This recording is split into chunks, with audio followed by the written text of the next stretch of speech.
विशेष अनुभव आनन्दको गर्दैछु म। दुई साह्रै उत्कृष्ट कविता धरहरा पार्टी प्लेसमा गुन्ज्यो। यस्तै कविता मात्रै यहाँका हृदयमा फुर्न थाल्यो भने यो शनिबारीय कार्यक्रमको अर्को एउटा उत्कृष्ट उपलब्धि हुनेछ नेपाली जनताको लागि, अन्ततः मानव जातिको लागि। किनभने कविता अहिलेसम्म जसरी कोरियो त्यो जम्मै राष्ट्रवादका घेरा, इतिहासका घेरा र भविष्यको भय, वर्तमानको पीडा, यसभन्दा माथि देख्दिन मैले कुनै कविता नेपाली साहित्यमा। तर यहाँ दुईवटा जुन कविता वाचन भयो त्यसले यो सांसारिक झै झमेला,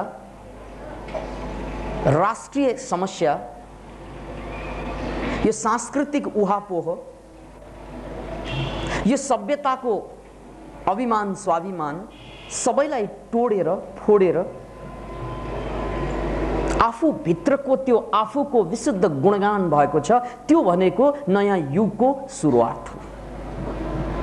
किनभने प्रथम र अन्तिम मुक्ति भनेको स्वयंबाट स्वयंसम्म हुन्छ। बाहिरका कुरा त सित्तैमा पाइने कुरा हो। याद राख्नुहोस् यसलाई। संसार त सित्तैमा पाउने कुरा हो। संसार त धोबीको गधाको घाँस हो।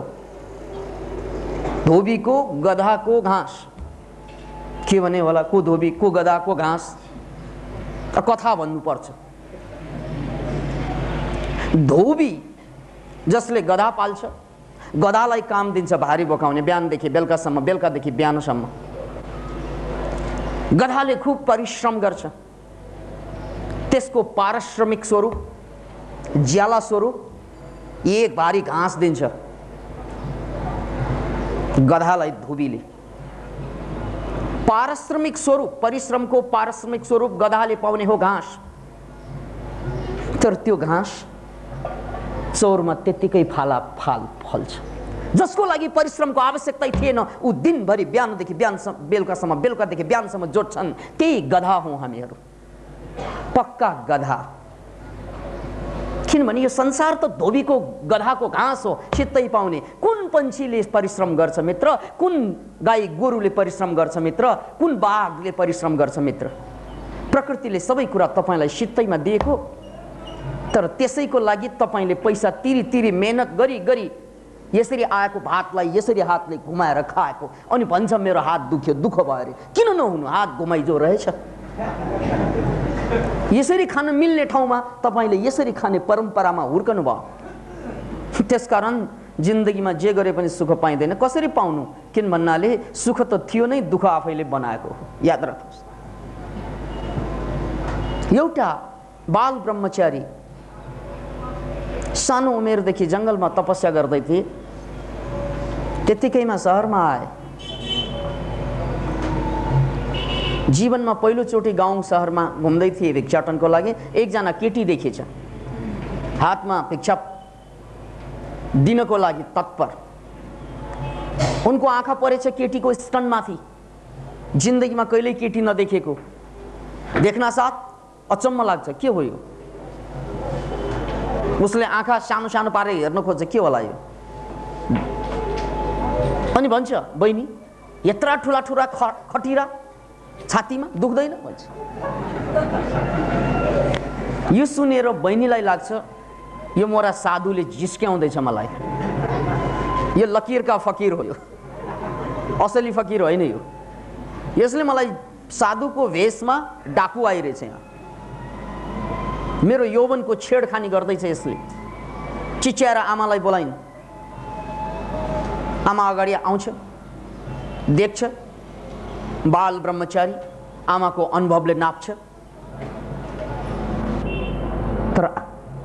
आमाले बुझिहाल्छ यो ब्रह्मचारीले छेडखानी गरिरहेको होइन, किनभने उसको अनुहारले दिँदैन, किनभने उसको चाल ढालले दिँदैन, त्यसकारण यसले छेडखानी पक्कै गरिरहेको होइन। बस यो ब्रह्मचारीले आफ्नो जिज्ञासाभार व्यक्त गरेको हो, जिज्ञासा, थाहा थिएन उसलाई। अनि आमा चाहिँ देख्न साथ फेरि ब्रह्मचारी अझै तिर्मिराउँछ, ले ए बुढी आमै तपाईँको पनि खटेरा, दुईवटा आमाको पनि छोरीको पनि वंशानुगत खटेरा होला यो। अनि आमा चाहिँले सम्झाउँछ, साधु यो खटेरा होइन, साधु बाबु यो खटेरा होइन, यो स्तन हो, स्तन। स्तन भने क्या हो नि? स्तन भनेको बच्चा जन्मना साथ उसलाई दुधको आवश्यकता पर्छ र त्यो दुधलाई तुरन्त आपूर्ति गर्नको लागि भगवानले हामीलाई स्तन दिएको। ए त्यसो पो, अनि तपाईको छोरीको त बच्चा छैन नि? हो, उसको बच्चा छैन, तर जब उसको बिहे हुन्छ, गर्भाधान हुन्छ र त्यसपछि बच्चा भइहाल्छ, त्यसपछि कुनै दिन त उसको बच्चा हुन्छ, कुनै दिन बच्चा हुने, अनि स्तन अहिलेदेखि, दुध अहिलेदेखि, तर बच्चा हुने कहिले कहिले। उसले भिक्षा पात्र बोकेको खसेछ, किन भन्नाले भगवानले त जन्मनु अगाडि नै खानाको व्यवस्था पो गरेर ल्याएको रहेछ। जन्मने कहिले कहिले भोजन पहिल्यै तयार, अनि म मागेर खाने, मैले मागेर खाएँ भने भगवानलाई धोका हुन्छ। किन भन्नाले माग्न त पर्दैन नि, सबै सृष्टिमा सबै फलिरहेको हुन्छ, फल फूल पानी हावा, यो सबै तारतम्य मिलाएर भगवानले बनाएको होइन हामीलाई, परमात्माले बनाएको होइन हामीलाई, या प्रकृतिले बनाएको होइन हामीलाई।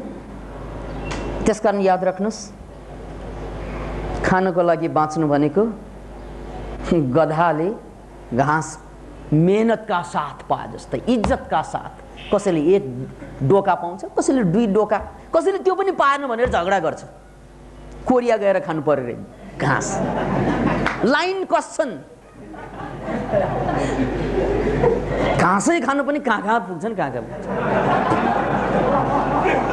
त्यो पनि भिजा चाहिने, ओ घाँस खानलाई भिजा बा।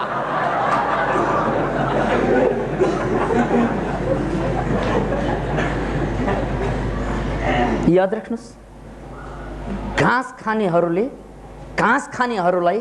घाँसलाई अगाडि राखेर एट्र्याक्सन गरिरहने, यही हो समाज। एउटा घाँस खानेले अर्को घाँस खानेको कमजोरीलाई ठम्याएर घाँसको व्यापार क्या मजाले चलिरहेको।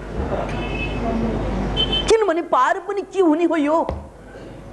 ये महलों, ये ताजों, ये तख्तों की दुनिया, ये इंसान के दुश्मन समाजों की दुनिया, ये दौलत के भूखे रिवाजों की दुनिया, ये दुनिया अगर मिल भी जाए तो क्या है बंस। नपाएकाहरू नपाएर पीडित, पाएकाहरू पाएर पीडित।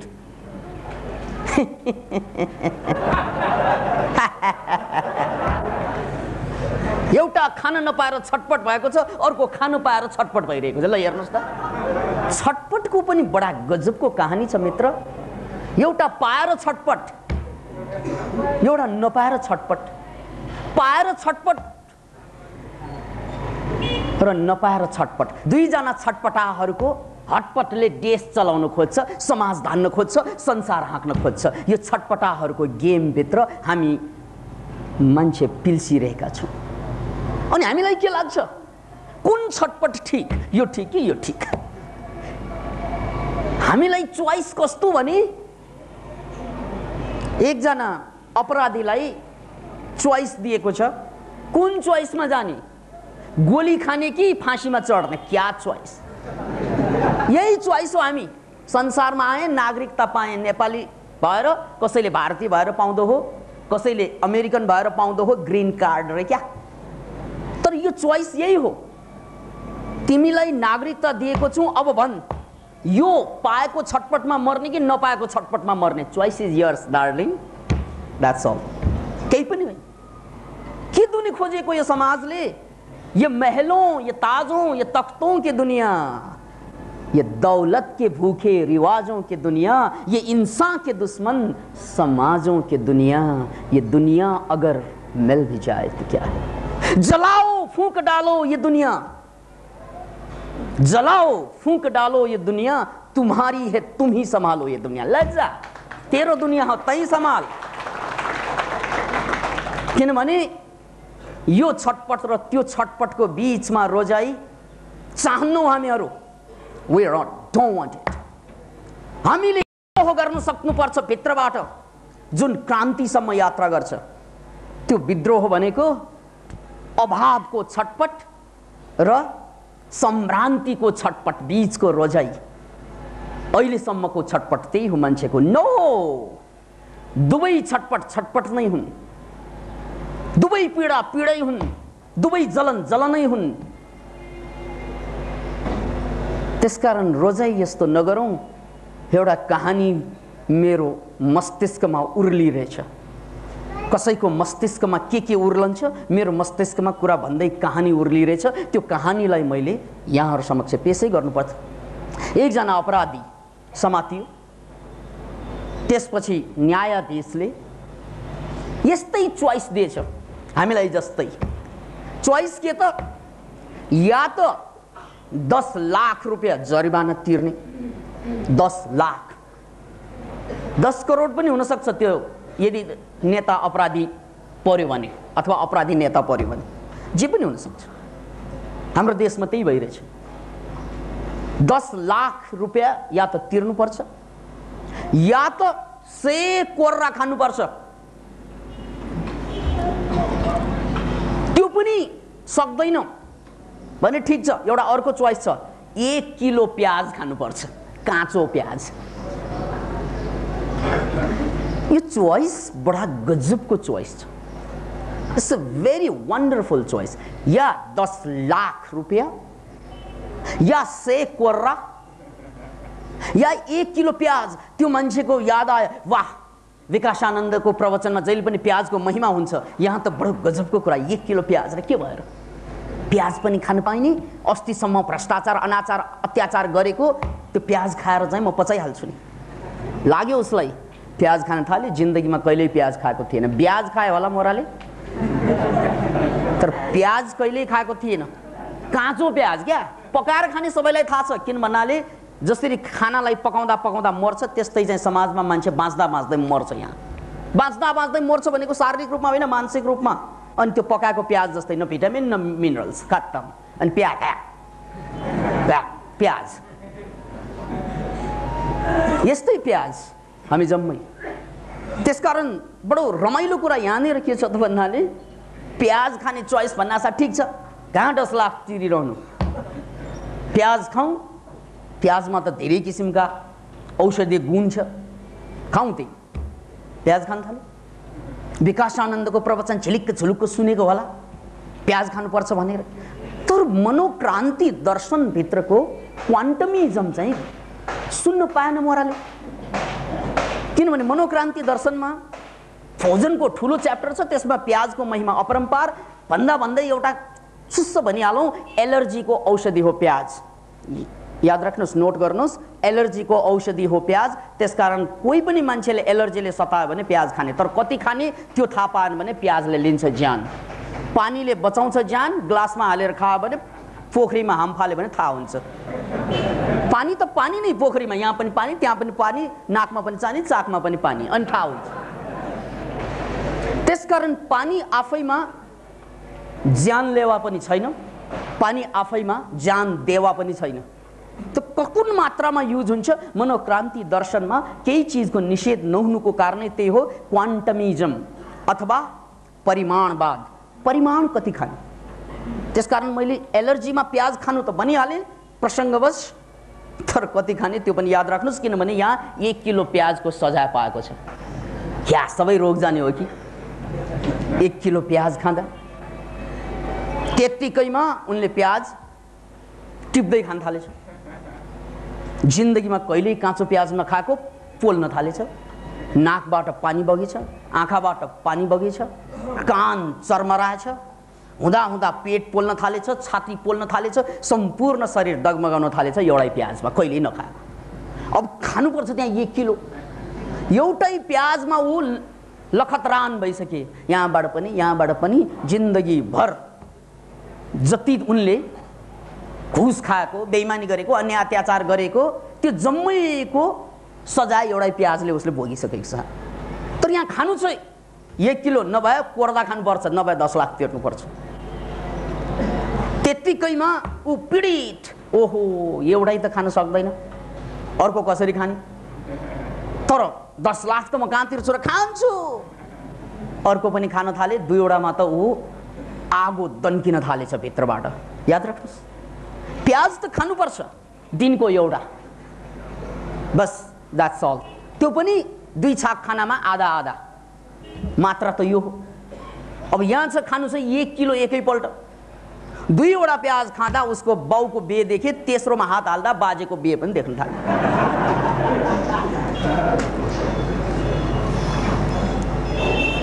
अब उसले प्याज कल्पना गर्न सकेन, तेस्रो प्याजमा ऊ हारी। तर सोचे 10 लाख दिनमा 10 लाख, त्यसकै लागि मैले जीवन बर्बाद गरेको छु, घुस खाई खाई बेइमानी गरी गरी, अब 10 लाख तिर्न नै म तिर्न, बरु चाहिँ कोर्दा खान्छु। कोर्रा किन पैसा तिर्नु? 1 दिनको कुरा न हो त? औषधि लाउँदा 10 लाख त जाँदैन, कोर्राको चाहिँ घाउ भर्नलाई 2-4 हजारमै चल्ला। त्यत्तिकैमा कोर्रा खान पुगे। अब कोर्रा हान्ने मान्छेले पनि जिन्दगीभर कसरत गरेको हुन्छ कि उनीहरूले हान्ने। यहाँ मुस्टन्डीहरूले आएर यहाँ कोर्दा एक कोर्दा लगाएको त त्यहाँ छाला उद्रिन थालेपछि अब पुर्खाको बिहे देख्न थाले। बाउको मात्र होइन, पुर्खाको बिहे। त्यसपछि 10 लाख तिर्छु, कोर्दा पनि खाए, प्याज पनि खाए।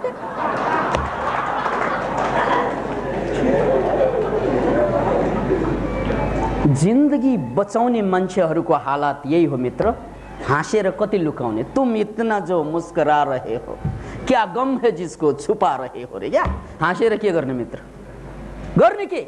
व्यथा त त्यही हो हाम्रो। जिन्दगीभर हामीले पनि गरेको त्यही होइन र? एउटा चिज छोड्यौँ अर्कोलाई समायौँ, एउटा चिज छोड्यौँ अर्कोलाई समायौँ। एउटै आश थियो कि अलिकति शान्ति होला जीवनमा, अलिकति प्रेम होला जीवनमा, अलिकति चैन होला जीवनमा, अलिकति मुक्तिको आभास हुँदो हो, अलिकति प्रेमको एहसास हुँदो हो। तर त्यो त कहिल्यै भएन। बस हामी प्याज छोडेर कोर्रा, कोर्रा छोडेर पैसा तिरेर भिखारी बनेकाहरू। अब अर्को धन भनेको केही पनि छैन, एकछिन हाँसेर बिर्सने पाए के उपाय छ?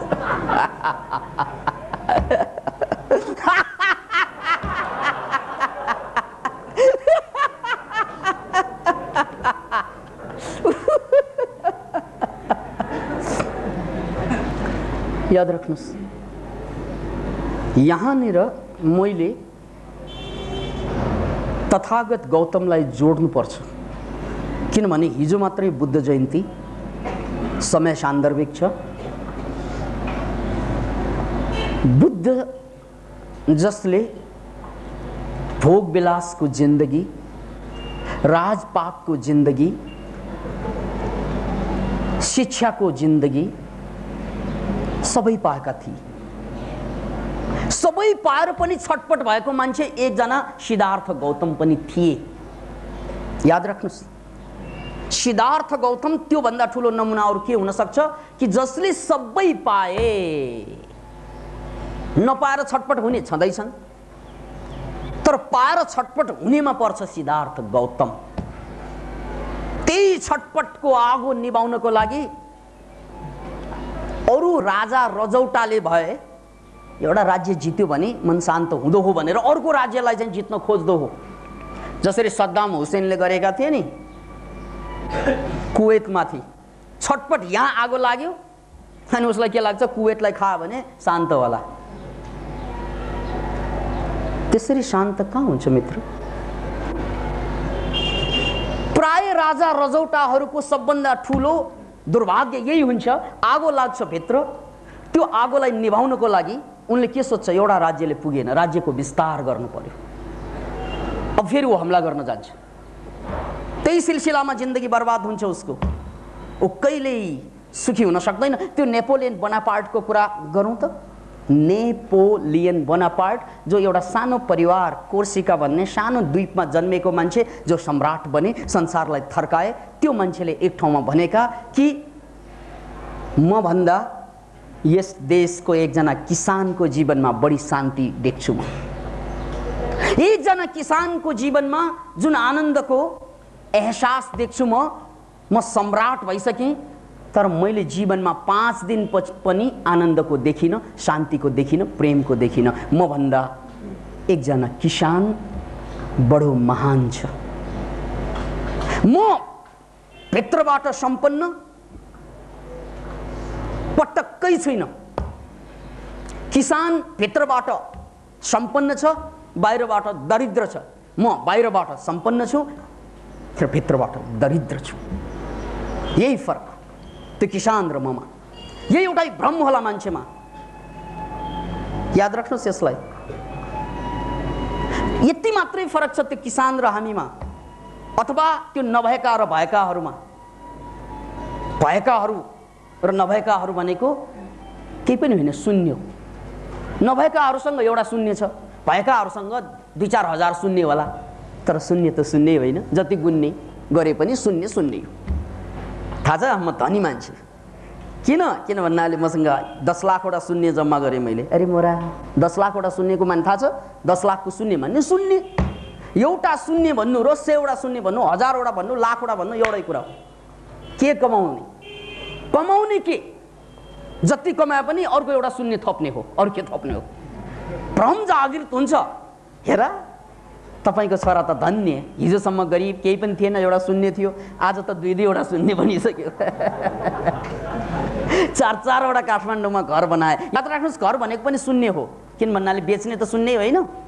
विचार गर्नुहोस् त, कोठा बहालमा दिन्छौ नि, त्यो कोठा भनेको शून्यलाई बहालमा दिएको क्या। पर्खाललाई, यो वाललाई बहालमा दिने होइन नि। जति ठुलो शून्य हुन्छ त्यति बढी पैसा आउने होइन। वालको लागि पैसा तिरिँदैन, शून्यताको लागि। आखिर व्यापार शून्यको होइन हो, शून्यबाट शून्यको लागि व्यापार गर्छौँ हामीहरू। र यस्तो शून्य जति बढ्दै जानु, जिन्दगी कहिले धन्य हुँदैन। त्यसैले नेपोलियन बोनापार्टबाट सिक्नुस् कि जिन्दगीमा मैले साम्राज्य बनाएँ, संसार मेरो हातमा आयो, तर मैले 5 दिन सुखीको दिन, शान्तिको दिन, प्रेमको दिन देखिनँ मैले। यही छ हालत हाम्रो पनि। धन्य छ त्यो बुद्ध, त्यो सिद्धार्थ गौतम, जसले यो शून्यताको भेद बुझे। शून्यमा शून्य थप्नु, एउटा राज्यबाट अर्को राज्यमा आउनु, सत्ता सम्पत्ति हस्तगत गर्दै जानु। किनभने म दुखी छु, त्यसकारण अझ पेल अरूलाई, अरूको पनि तान, शक्ति पनि तान, सत्ता पनि तान, धन पनि तान, सबै तान। मलाई लाग्छ अरूको शक्ति ममा थपेपछि म सुखी हुन्छु, मलाई लाग्छ अरूको सम्पत्ति ममा थपेपछि म सुखी हुन्छु, मलाई लाग्छ अरूको इज्जत ममा थपेपछि मलाई सुखी हुन्छ। यो भ्रममा हाम्रो देश चुर्लुम्म डुबेको छ। टुप्पीदेखि पैतालाका, औँलाका, टुप्पाका छालासम्म पुराका पुरा डुबेछ। सबै मान्छे, सबै तबकाका, अबकाका मान्छेहरू डुबिरहेछ। अरूको तानेपछि म धन्य हुन्छु। क्या पागलपन! अरूको तानेर महान हुने होइन मित्र, अरूको तानेर महान हुँदो हो त संसारमा धेरै मान्छे महान हुँदो हो। त्यसकारण अरूको तानेर होइन, आफूलाई जानेर महान होइन्छ।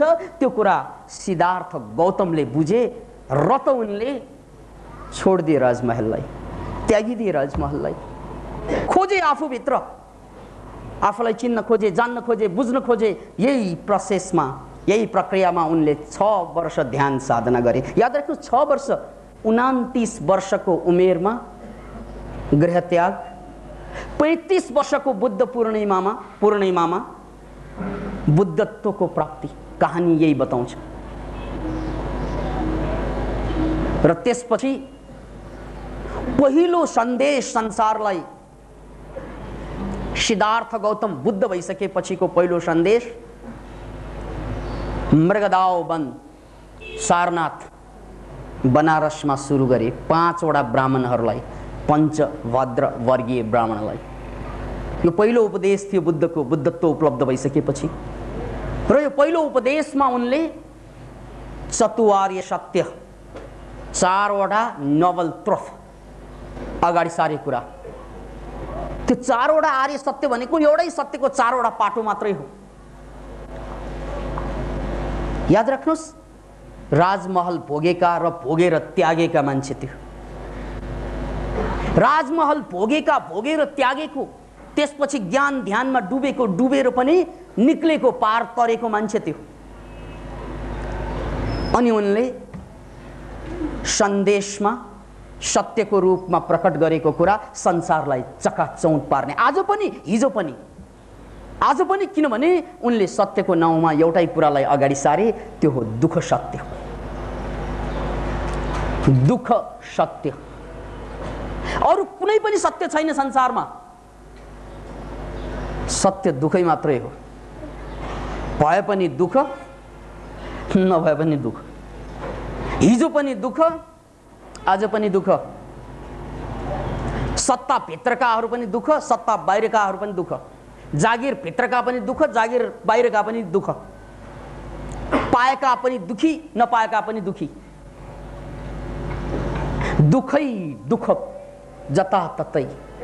याद राख्नुहोस्, यो दुःखको कहानी भन्दा भन्दै मलाई खलिल जिब्रानको त्यो महानतम कहानीको झल्को आइरहेको छ, मेरो मस्तिष्कमा तरङ्गित भइरहेको छ। मैले जीवनमा पढेका सबभन्दा सुन्दर कहानी मध्ये एउटा कहानी छ, खलिल जिब्रानको कहानी। त्यो कहानीको नाउँ हो गुलामी, यानी दास्यता। यति सुन्दर कहानी धरतीमा कमै रचिए, त्यसमध्ये एउटा कहानी हो। याद राख्नुहोस्, मैले बुद्धको प्रसङ्गलाई जोड्ने क्रममा खलिल जिब्रानको कहानीलाई एपिसोडको रूपमा अगाडि सार्दैछौँ। खलिल जिब्रान एकजना महानतम दार्शनिक, उनको कहानी छ। यति सुन्दर कहानी पढ्नु पाउनु पनि धन्य हो। एउटा कुरा यो भन्दा भन्दै अर्को कुरा पनि खोपडीमा आइहाल्यो। फाइल खोलिँदैछ ब्रेनको, कम्प्युटर खोले जस्तै। जर्ज बर्नार्ड शाले एक ठाउँमा भनेका, आजकल सबै मान्छेलाई पढ्न आउँछ, आजकल सबै मान्छेलाई थाहा छ कसरी पढ्ने, तर साह्रै थोरै मान्छेलाई मात्रै थाहा छ के पढ्ने भनेर। याद राख्नुहोस्, ठोक्नुहोस् ताली।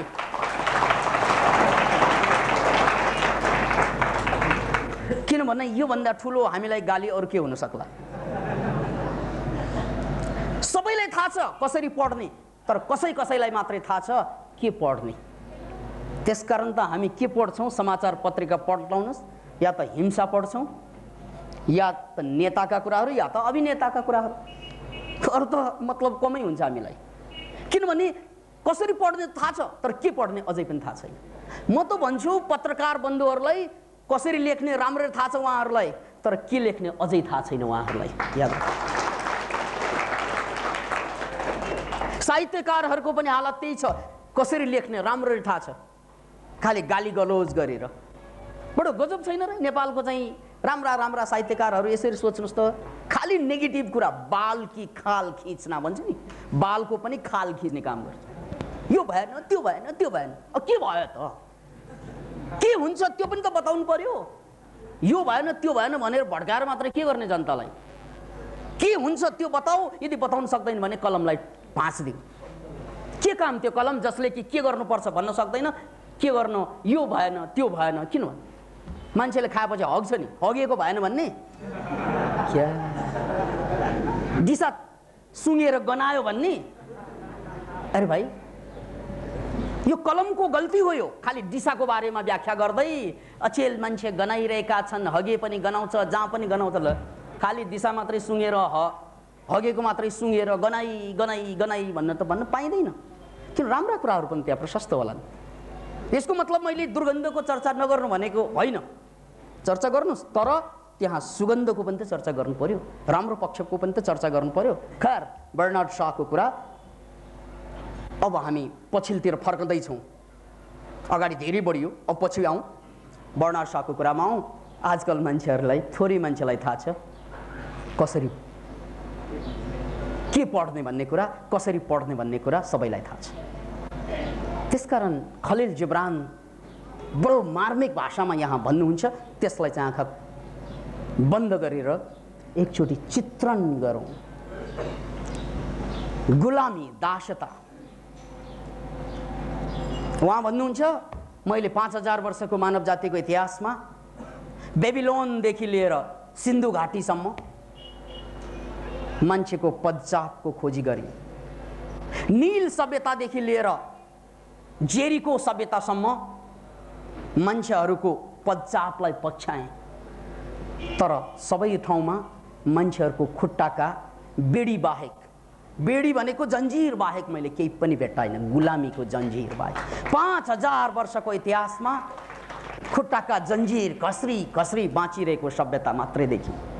त्यसकारण म आजित भएँ, कायल भएँ, म थाकेँ, किनभने मैले स्वतन्त्रता जानिनँ, बुझिनँ। मैले महलदेखि झोपडीमा झाँकेँ, तर मैले महलदेखि झोपडीसम्म दासता तन्किरहेको देखेँ। झोपडीमा ठुलो ठुलो जन्जिर देखिन्छ, महलसम्म पुग्दा पुग्दा मसिनो मसिनो हुँदै माइक्रोस्कोपले हेर्नुपर्ने हुन्छ, तर जन्जिर जरुर छ त्यहाँ पनि। याद राख्नुहोस्, महलका मान्छेहरू जति बन्दीमा छन्, दरबारका मान्छेहरू जति पीडित हुन्छन्, त्यति बाहिरका मान्छे कसरी हुने? किन भन्नाले दरबारका मान्छे त त्यहाँ बाहिर आएर चिया खान पनि सक्दैन, हामी त त्यो सक्छौँ नि। अब स्वतन्त्र को भन्नुहोस् त? हामी रत्न पार्कमा घुम्न सक्छौँ, तर राजनेताहरू, ठुला ठुला भनाउँदा मान्छेहरू त्यो पनि गर्न सक्दैन। उनीहरू हामीभन्दा धेरै धेरै बन्दी छन् उनीहरू। तपाईँ माथि गएर त्यही भन्न चाहनुहुन्छ? त्यस जिन्दगीको कुनै अर्थ छैन मित्र, त्यो दासताको। त्यसकारण याद राख्नुहोस्, सबभन्दा ठुलो धन भनेको आन्तरिक मुक्ति हो, स्वतन्त्रता हो। र त्यो आन्तरिक स्वतन्त्रता त्यो न दरबारमा पाइन्छ न तरवारमा पाइन्छ, त्यो कहीँ पनि पाइँदैन। दरबार र तरवारको बिचमा, यानी सत्तादेखि चाहिँ शक्तिको बिचमा, सम्पत्तिदेखि शिक्षाको बिचमा पाइने कुरा होइन स्वतन्त्रता। त्यही कुरा दर्शाउन खोजेँ मैले। शिक्षितदेखि अशिक्षितको जीवन क्रममा देखेँ, मैले कतै पनि स्वतन्त्रताको आभास पाइनँ। सत्ता सम्पत्ति जे पाए पनि मान्छे दासता लिएर बोकेर बाँचिरहेको छ। त्यो दासता अरूले लादेको कम, आफूले लादेको बढी। त्यत्तिकैमा म कायल भएर, आजित भएर, थाकेर घाँटीमा पुगेँ। यस्तो घाँटी जहाँ जिउँदो मान्छे कम, मुर्दाहरू बढी चलखेल गर्छन्। अनि म रात पूर्णिमा,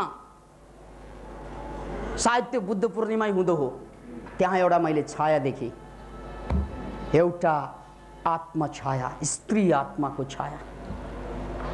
अनि त्यो छायासँग मैले सोधेँ, ओहो, तपाईँ जस्तो प्राणी त मैले अहिलेसम्म इतिहासदेखि वर्तमानसम्म खोजेँ पाइनँ। तपाईँ अजीब हुँदो रहेछ। जीव हो त थाहा छैन, अजीब त पक्कै लागिरहेछ मलाई। जीव हो कि होइन थाहा छैन, तर अजीब हुँदो रहेछ। को हुनुहुन्छ तपाईँ? अनि त्यो छायाबाट गम्भीर आवाज आउँछ, म हुँ स्वतन्त्रता। पुरा सिङ्गो इतिहासमा खोजेको स्वतन्त्रता कहीँ नपाएको, यहाँ आएर श्मशान घाटमा स्वतन्त्रताको बहस गर्ने एउटा छाया पाएँ मैले। स्वतन्त्रता रे? अनि तपाईँका सन्तान छैनन्? छन् नि, छन्। किन नहुन्? 3 सन्तान छन् मेरा। 3 सन्तान? बताउनुहोस् त। हो, मेरो पहिलो सन्तान, त्यसलाई फाँसी दियो। याद राख्नुहोस्, स्वतन्त्रताको पहिलो सन्तानलाई फाँसी दिएर मार्यो। याद छ तपाईँलाई सोक्रेटिसलाई विष दिएको? याद छ तपाईँलाई जिजसलाई सुली चढाएको? याद छ तपाईँलाई मन्सुरलाई मारेको? त्यो स्वतन्त्रताको, यो आन्तरिक स्वतन्त्रताको बहस गर्ने मान्छे धरतीमा सधैँ नै मारिँदै मारिँदै जाने क्रम त हजारौं वर्ष पुरानो होइन र हाम्रो?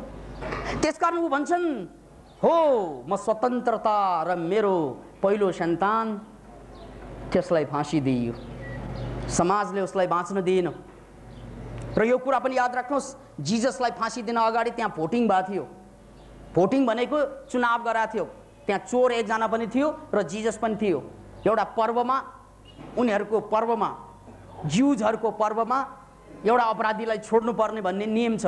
त्यसकारण जिजसलाई छोड्ने अथवा यो डाकुलाई छोड्ने, एउटा छोड्न पाइन्थ्यो। अनि बहुमत जनताले डाकुलाई छोड्दै जिजसलाई मार्दै भनेर अपिल गरेको। अब त्यही जनताहरू अहिले क्रिस्चियन भएर बसिरहेका छन्। याद राख्नुहोस्, सुली चढाउने काम यिनीहरूले नै गरेको हो जिजसलाई। यो कुरा याद राख्नुहोस्। भएको बेलामा मारिदिए, अब नभएको बेलामा क्रिस्चियन बनेर अब फेरि अर्को चाहिँ क्राइस्ट पैदा नहोस् भन्ने नारा लगाउँदैछन्। किनभने क्रिस्चियन पो पैदा हुन्छ, अब क्राइस्ट पैदा हुँदैन। याद राख्नुहोस्, यो धरतीको लागि क्रिस्चियनिटी एउटा रोग हो, तर क्राइस्ट एउटा औषधि हो। त्यसकारण हामीलाई क्रिस्चियनिटी चाहिँदैन। जिजस क्राइस्ट आओस् फेरि फेरि फेरि धरतीमा आवश्यकता छ क्राइस्टको। त्यस्तै हामीलाई यो धरतीमा बुद्धिज्म चाहिँदैन, आओस् बुद्ध फेरि फेरि जन्मिउन् यो धरतीमा। हामीलाई हिन्दू धर्म चाहिँदैन, आओस् फेरि फेरि कृष्ण। याद राख्नुहोस्, बुद्ध धर्म बुद्ध नजन्मियोस् भन्ने जाल हो, षड्यन्त्र हो। हिन्दू धर्म कृष्ण नजन्मिउन् भन्ने षड्यन्त्र हो, र इसाई धर्म जिजस नजन्मिउन् भन्ने षड्यन्त्र हो। त्यसकारण 5000 वर्षको षड्यन्त्रमा कोही पनि जन्मिँदैनन् स्वतन्त्र मान्छे। हामी हिन्दू जन्मिन्छौँ, हामी बौद्ध जन्मिन्छौँ, क्रिस्चियन जन्मिन्छौँ, तर क्राइस्ट जन्मिँदैनौँ मित्र, बुद्ध जन्मिँदैनौँ मित्र, कृष्ण जन्मिँदैनौँ मित्र। मात्र यो जालभित्र हामी मर्छौँ। त्यसकारण यो षड्यन्त्र हो, यो षड्यन्त्र हो। यस षड्यन्त्रबाट मुक्त पाउन सक्दैन। यो धर्मको, यो राष्ट्रको, यो जाति वर्ग वर्णको षड्यन्त्रबाट चाहिँ उठ्ने होइन भने स्वतन्त्र मान्छे कहिले पनि जन्मिँदैन धरतीमा। त्यसकारण यो युग युग पुरानो बन्धनलाई तोड्नै पर्छ, फोड्नै पर्छ। कसले तोड्ने? यो कुरा त रजनीशले पनि घन्काएको हो, कृष्णमूर्तिले पनि ठोकेको हो, तर उनीहरू विदा भए, समस्या यथावत छ। त्यसकारण मनोक्रान्ति दर्शनले त्यो गल्ती गर्दैन मित्र। याद राख्नुहोस्, रजनीशले पनि ठोकेरै भनेको हो यो कुरालाई कि यो बौद्ध हिन्दू जैन भनेको केही पनि होइन, यो धर्मको नाउँ होइन, यो रोगको नाउँ हो अरे क्या। जस्तै क्यान्सर, एड्स, सार्स भने जस्तै विभिन्न रोगको नाउँ भने चाहिँ बौद्ध धर्म मानव जातिमा लागेको एउटा महारोग, हिन्दू धर्म मानव जातिमा लागेको अर्को महारोग, क्रिस्चियन धर्म, मुसलमान धर्म, जे धर्मको नाम लिनुहोस्। हाम्रो धर्मको नाम त लिएन नि भाइ भाइ भनेर नबस्नुहोस्, नलिए पनि तपाईँहरूको धर्म पनि पर्छ त्यसमा। जे धर्ममा जानु, सम्प्रदाय। याद राख्नुहोस्, यो जम्मै षड्यन्त्र हो, यो मानव जातिलाई खत्तम पार्ने। त्यो कुरालाई चाहिँ रजनीशले आफ्नो भाषामा रोग भने, तर रजनीश विदा भए, यो कुरा विदा भएनन्। कसरी हुन्छन्? किन भन्नाले उहाँले एउटा महानतम कुरालाई छुट्याउनु भयो। हाम्रो एकजना अघि चाहिँ दाल मित्रले कविता पढ्नुभयो नि, म रजनीशमा चुर्लममा डुबेको मान्छे, मलाई थाहा छैन डुबेको मान्छे यहाँ किन आउनुभयो, किन त्यहाँ डुबिसकेको।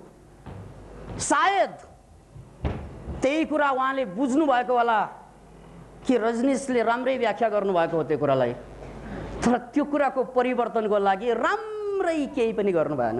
That's the point. बदल्ने कसरी?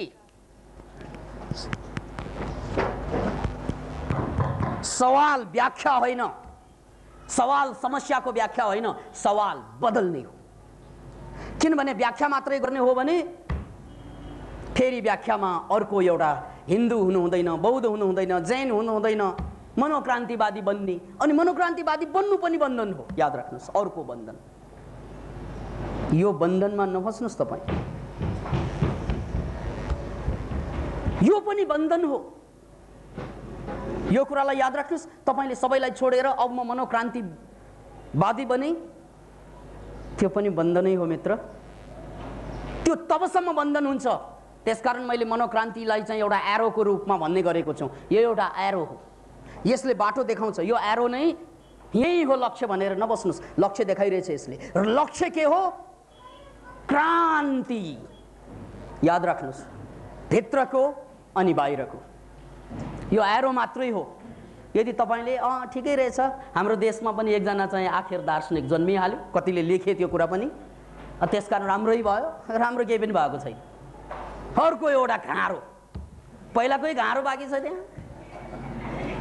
हिन्दू बौद्ध जैन एउटा घाँरो थियो, अब मनोक्रान्ति घाँरो आयो, नयाँ घाँरो। त्यसकारण यो घाँडोलाई चिन्नुहोस्। यो घाँडोबाट पनि बच्नुपर्छ। यो घाँडोबाट बच्ने तरिका के त भन्नाले यसलाई एउटा एरोको रूपमा लिने। यसले देखाएको कुरा के त भन्नाले सङ्घर्ष। यसले बताएको कुरा के त भन्नाले मुक्ति। यसले बताएको कुरा के त भन्नाले नहलाना है तो नदियां में आओ, किनारे पे खाक रखा है। प्यार करना है तो बाहों में आओ, इशारों पे खाक रखा है। त्यसकारण त हामी भन्दैछौँ मित्र, अब त्यतिकै नबस्नुहोस्, ध्यान गरेर ज्ञान पाएर र गुफामा बसेर जङ्गलमा पसेर आश्रममा डुबेर, नो, यही फरक छ। त्यसकारण तपाईले समाजलाई बदल्नु छ भने समाजमा आउनु पर्यो। समाजमा बसेर मात्रै समाज बदलिन्छ, गुफा पहाड कण्डरामा बसेर समाज बदलिँदैन। त्यसकारण 9 वटा पावर पोइन्टको कुरा गरेँ हामीले। 9 वटा पावर पोइन्टमा खुस्नुपर्छ तपाईँ। त्यसमध्ये एउटा राजनीति हो, शिक्षा हो, त्यसमध्ये साइन्स एन्ड टेक्नोलोजी हो, त्यसमध्ये सो बिजनेस हो, धेरै कुरा छन् 9 वटा। त्यसमा पुस्नुपर्छ र आफ्नो गक्षले त्यहाँ विस्फोट गर्नुपर्छ। त्यसैले याद राख्नुहोस्, हामीले त भन्दैछौँ यो क्रिस्चियनिटी, यो बुद्धिज्म, यो हिन्दुइज्म चाहिने त्यो होइन, चाहिने बुद्ध हो, चाहिने कृष्ण हो। हामी भित्रको कृष्णलाई जन्माउँ, हामी भित्रको बुद्धलाई ल्याउँ, हामी भित्रको जिजसलाई उठाउँ।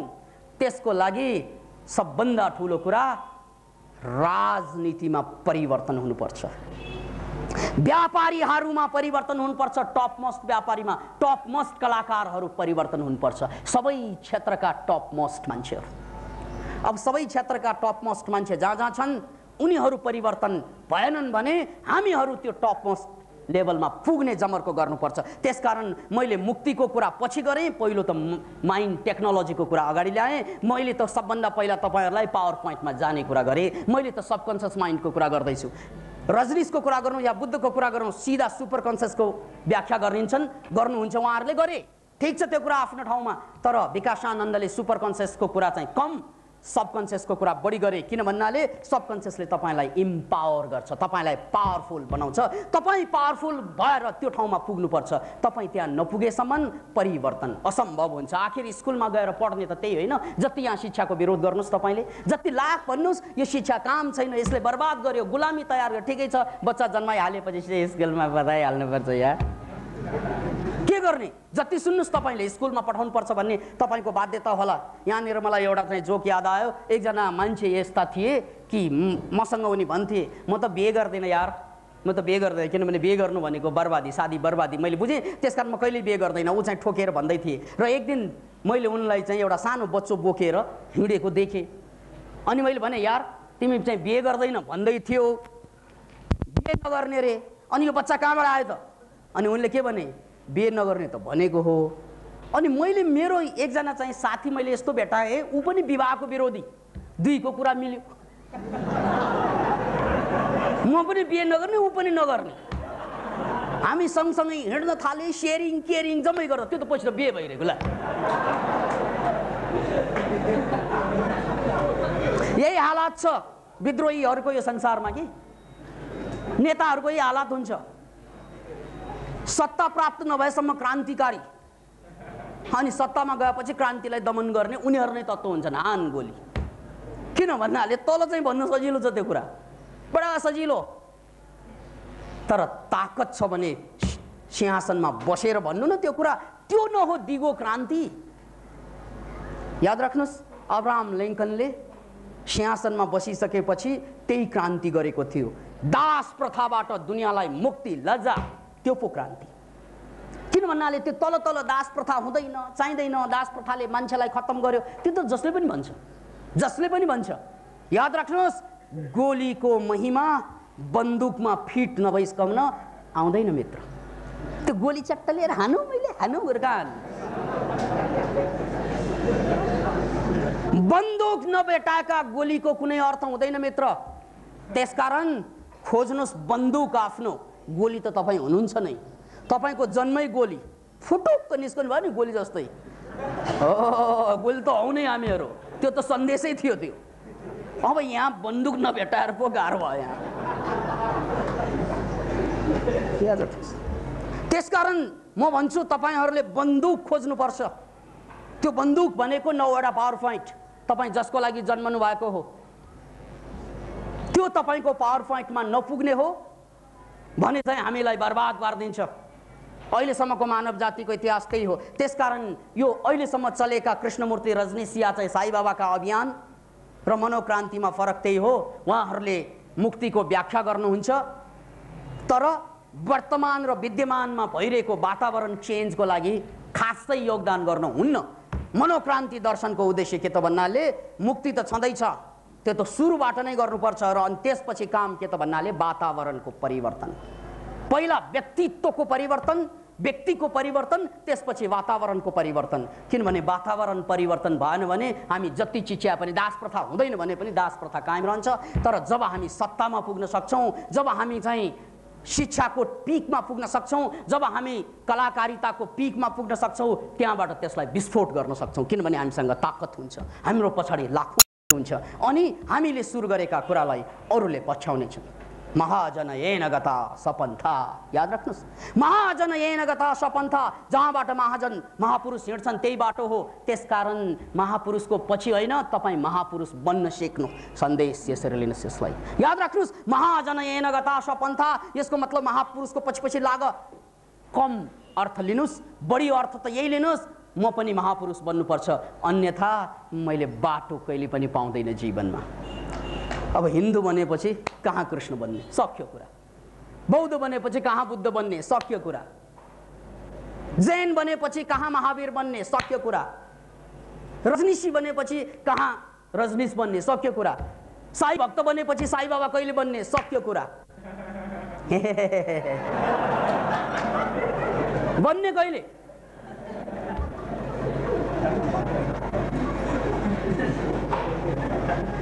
त्यसकारण पुनः फर्कौं मित्र त्यो कहानीमा। त्यो खलिल जिब्रानलाई मैले कहाँ छोडेको छु र? उनी भन्छन् मेरा एकजना छोरालाई फाँसी दियो, त्यसकारण मुक्ति भएन नि धरतीमा। अनि दोस्रो छोरा नि, दोस्रो त पागल भएर मर्यो। देख्नुभयो नि तपाईँले? ज्ञानी पुरुषहरूलाई त्यही पागलको लान्छना लाउँछ, महापुरुषहरूलाई फुस्क्यो भन्छन्, कतिलाई बहिष्कार, सामाजिक बहिष्कार। किन भन्नाले महान कुरा गर्ने मान्छेहरू हामीलाई पागल पागल लाग्छ भनिदिन्छन् पनि, यिनीहरू खुस्केका पागलहरू।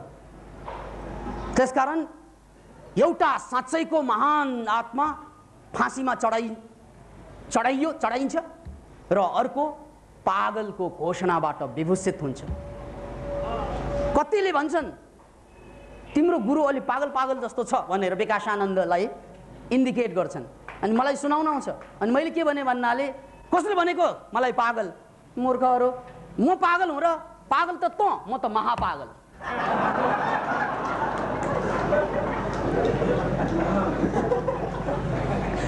किनभने पागल भयो भने फुलमाला लाउन पाउँदैन, महापागल भयो भने यसरी फुलमाला।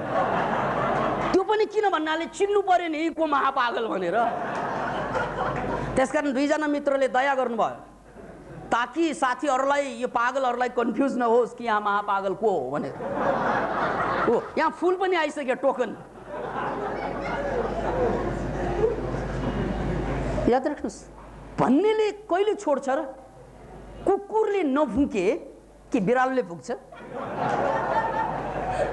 मलाई कुकुरले भुक्यो भनेर दुःख लाग्दैन, दुःख त तब लाग्छ बा कस्तो कुकुर, लाटो कुकुर, देखेर पनि नफुक्ने। त्यसकारण कबीरले आफ्नो ठाउँमा, आफ्नो हिसाबले, आफ्नो जमानामा भन्नुभयो, कुत्ता भुके हजार हात्ती जाए बजार रे। क्या केही फरक होला? हात्ती त लुसु लुसु, कुत्ता भुके हजार हात्ती जाए बजार। त्यसकारण यो जमानामा, यो संसारमा मान्छेहरूलाई परापूर्व कालदेखि यही एउटा नियम छ कि अलिकति उठ्यो त्यसलाई फाँसी दियो, अलिकति उठ्यो त्यसलाई पागल करार दियो। त्यही कुरा खलिल जिब्रानले आफ्नो कथामा भन्दै थिए। मेरा दुईजना छोराहरूमा, सन्तानमा एउटालाई फाँसीमा चढाइदिए, अर्को पागल भएर पऱ्यो, अनि अर्को नि तेस्रो चाहिँ नि। अब सुन्नुहोस्, तेस्रो त्यो त जन्मेकै छैन, जन्मन बाँकी छ। याद राख्नुहोस्, त्यही तेस्रो छोरोको हामी सुत्केरी मनाउँदैछौँ, मनोक्रान्ति भनेर। याद राख्नुहोस्, मनोक्रान्ति भनेको त्यही तेस्रो छोरो जन्मिँदैछ जसलाई मार्न पनि सक्दैन, पागलको करार पनि दिन सक्दैन। त्यो हो मनोक्रान्ति अभियान। त्यसलाई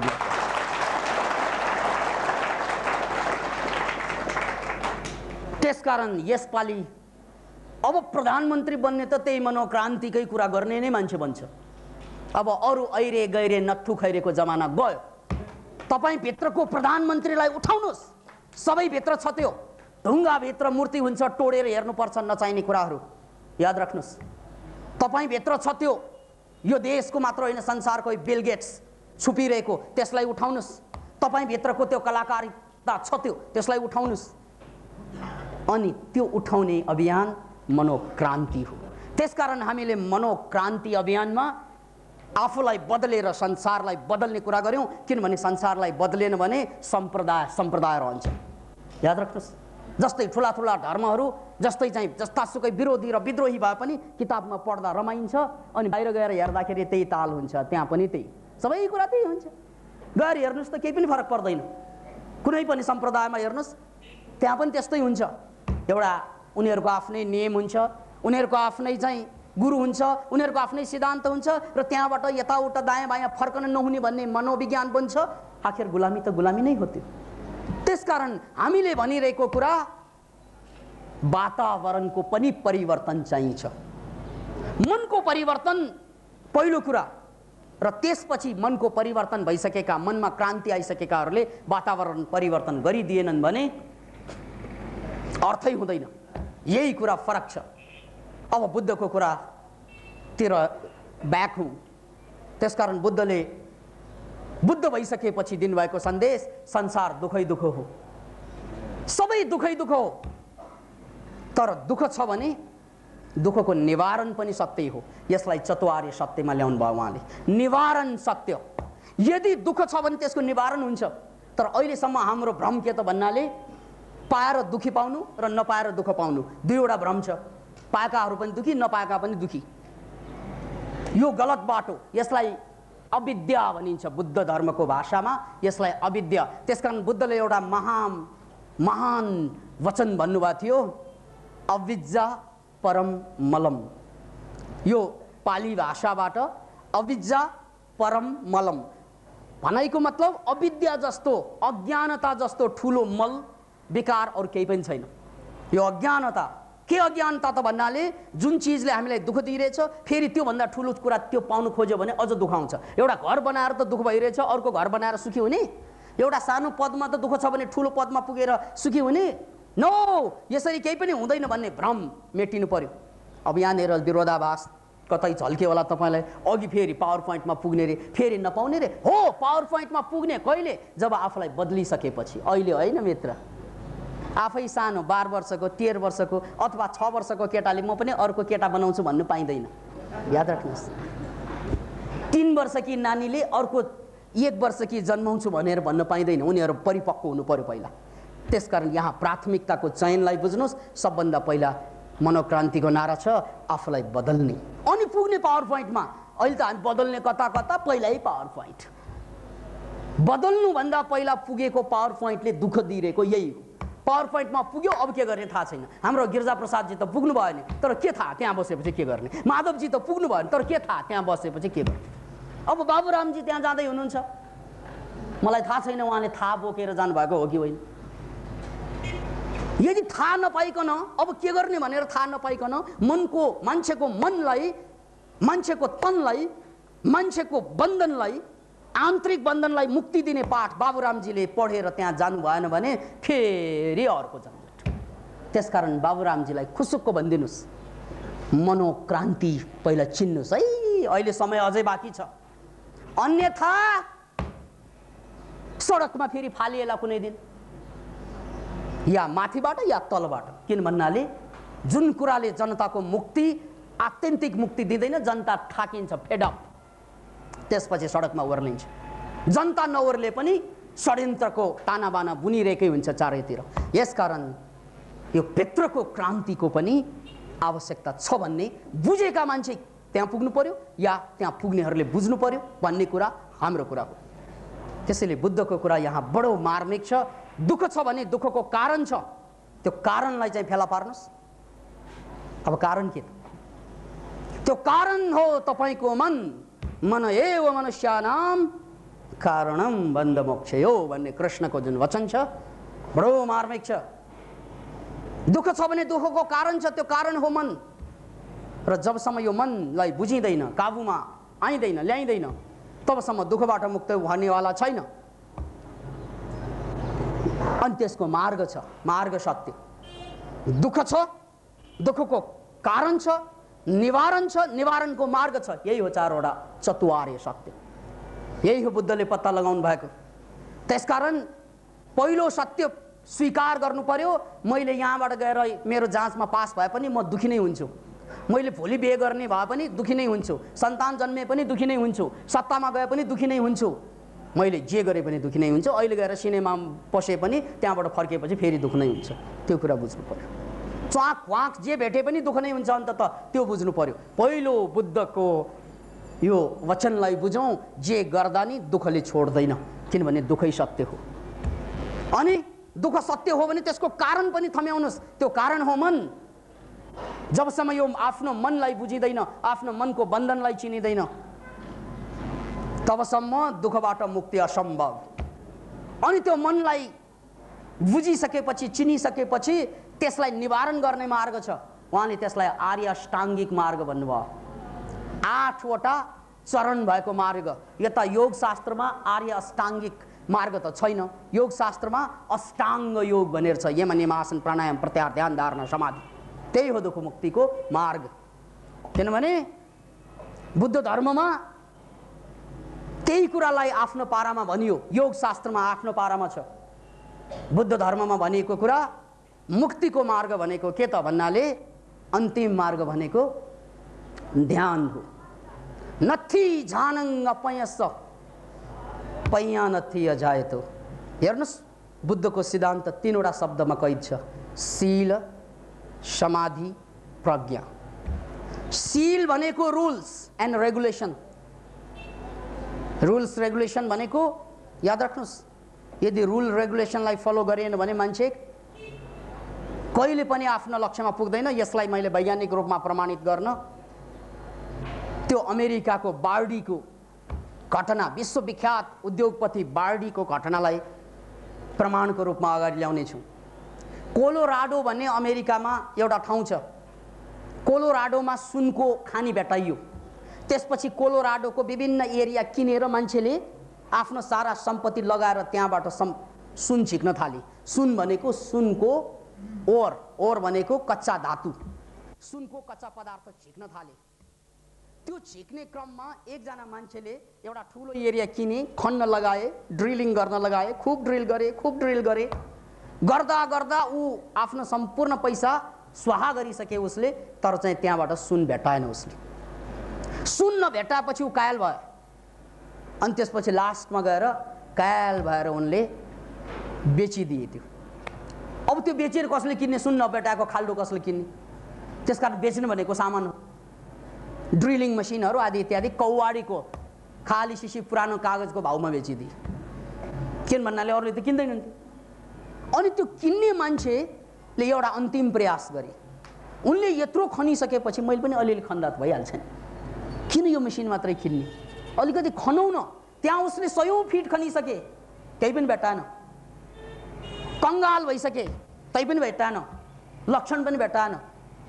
तर त्यो कौवाडीले त्यो कोलोराडोको त्यो एरियालाई किनेर के खन्न थालेको 3 फिटमा सुन भेटाइयो।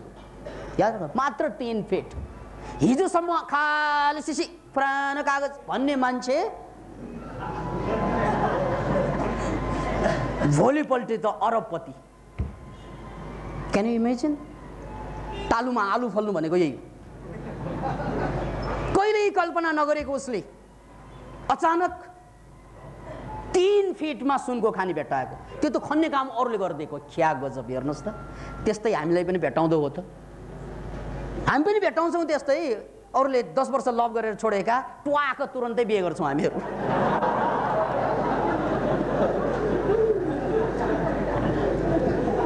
कुरा मात्रै फरक छ। तर सुनको कुरा त्यही होइन। सुनको कुरा बडो गजबको कुरा छ। भेटाए 3 फिटमा, ऊ अरबपति भयो।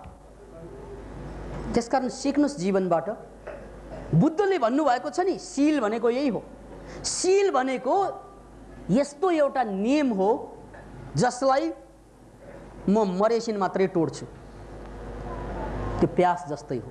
मैले समाएँ, अब छोड्ने कुरा आउँदैन, अब म सन्धि गर्दैन, त्यसलाई सिल भनिन्छ। नियम र सिलमा यही फरक छ। नियम भनेको बनाइदिन्छ, एउटाले बनाउँछ, अरूले तोड्छ, तर सिल भनेको त्यो समातेपछि तोडिँदैन, किनभने त्यो जिन्दगीको बाटो। त्यसैले बुद्धले के भन्नुभयो? सिललाई समाउनु। यस्तो सिल कि उसले चाहिँ पालना, नियम त पालना गरे नि, मैले खनेको कुरा मैले जिन्दगी रहन्जेल खन्छु भनेर गएको भए त भेटाउँथ्यो। खन्डा खन्डा कायल भयो, भेटाएन। एकजना मान्छेले एक ठाउँमा 1 फिट जमिन खने, पानी आएन। अर्को जमिन खने, अर्को ठाउँमा 1 फिट, पानी आएन। 50 ठाउँमा खने, पानी आएन। तर 50 ठाउँमा खन्नुको सट्टा एकै ठाउँमा जहाँ खने पनि पानी आउँछ।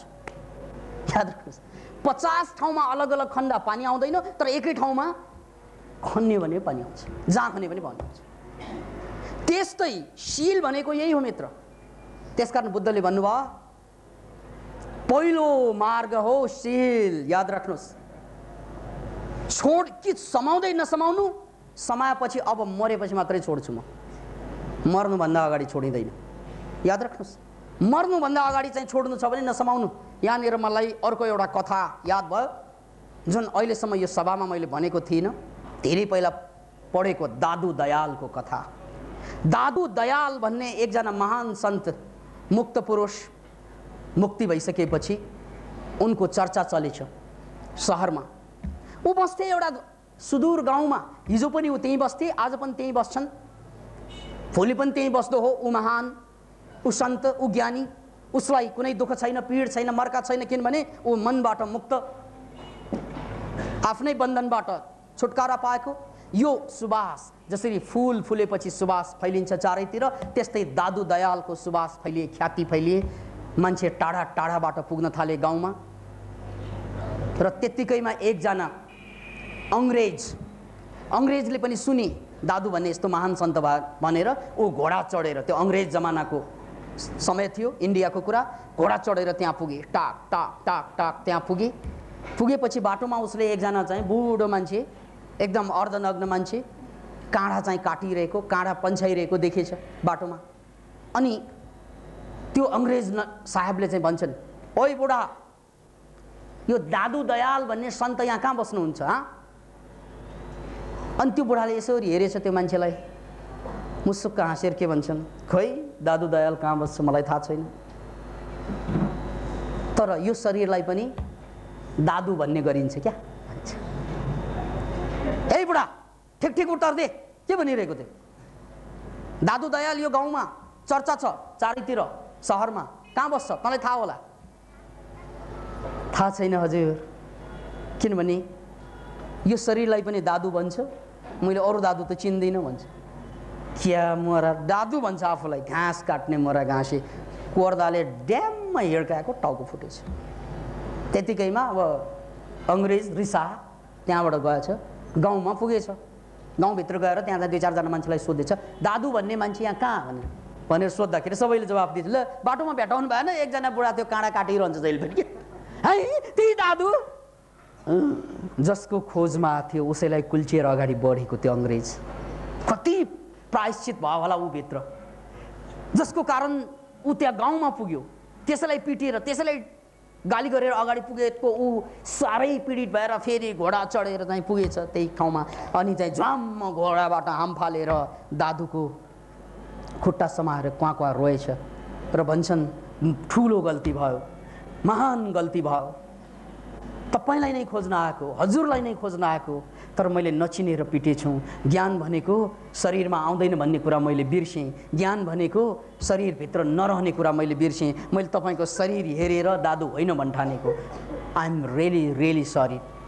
आँखाबाट आँसु बरबर झार्दै अङ्ग्रेजले माफी मागेछ। दादु मुसमुस हाँस्दै थियो, उसको टाउको फुटेको थियो, टाउकोमा चाहिँ एउटा कपडा चाहिँ च्याटेर राखेर लगाइदिएर मुसमुस हाँसेर के भन्छन् भने, दादु अरे अङ्ग्रेज भाइ, तपाईँ त मेरो पक्का शिष्य जस्तो लाग्छ मेरो विचारमा, किनभने पक्का शिष्यको लक्षणै यही हो, नाना करते प्यार तुम्ही से कर बैठे। पक्का शिष्य त्यो 2 शब्दमा ऊ झुक्दैन र झुकेपछि उठ्दैन पनि। याद